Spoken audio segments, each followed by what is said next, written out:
Conseil des ministres du jour a adopté l'avant-projet de loi portant code de l'urbanisme et de la construction au Burkina Faso. Il s'agit d'une révision du code actuel qui date de 2006 et une révision pour pouvoir prendre en compte l'évolution institutionnelle et législative apparue au niveau du Burkina Faso durant la mise en œuvre du code actuellement en vigueur.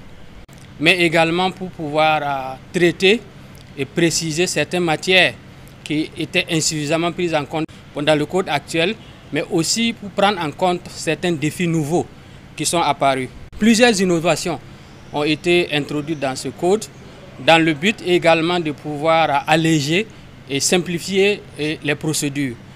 Et la première innovation majeure porte sur les questions de permis de construire, les autorisations de construire.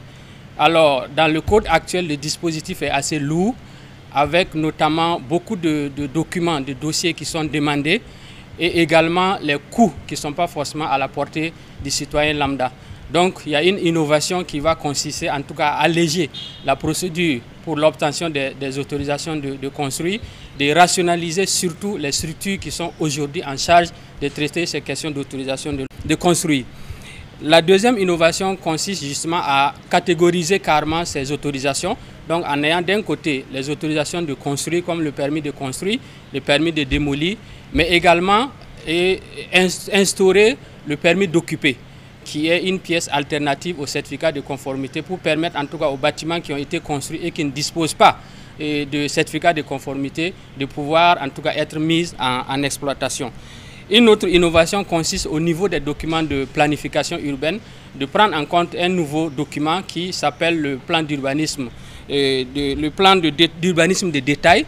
Et ce document permet justement aux collectivités territoriales de pouvoir organiser leur territoire et de surtout disposer d'un document stratégique qui permet de planifier l'occupation de l'espace. Au titre également des innovations, nous avons traité la question de stationnement qui aujourd'hui devient carrément une problématique majeure, surtout dans l'espace urbain. Et ces innovations qui vont être davantage précisées dans les textes d'application visent surtout à contraindre ceux qui construisent les établissements qui reçoivent du public à pouvoir en tout cas prévoir des parkings pour le stationnement. Ces parkings peuvent être dans la parcelle concernée ou bien dans une parcelle mitoyenne, ou bien de prévoir en tout cas un mécanisme de pouvoir prendre en charge on va dire le stationnement qui va être généré du fait de la construction de l'immeuble. Il y a aussi des questions de l'efficacité énergétique qui ont été traitées et une directive de l'UEMOA qui aujourd'hui nous permet de prendre en compte ces questions-là, qui constituent en tout cas un défi majeur au niveau des constructions. Et également, nous avons traité en tout cas de façon holistique la matière topographie, parce qu'au jour d'aujourd'hui, il y a des références géodésiques différentes qui sont utilisées au niveau du Burkina Faso. Et donc, le code permet également de traiter et de pouvoir harmoniser ces textes épars au niveau de la topographie. Donc, toutes ces innovations nous permettent de disposer véritablement d'un code de l'urbanisme et de la construction qui prennent en compte les défis majeurs, les préoccupations de l'heure, mais également qui permettent de simplifier les procédures en matière d'urbanisme et de la construction.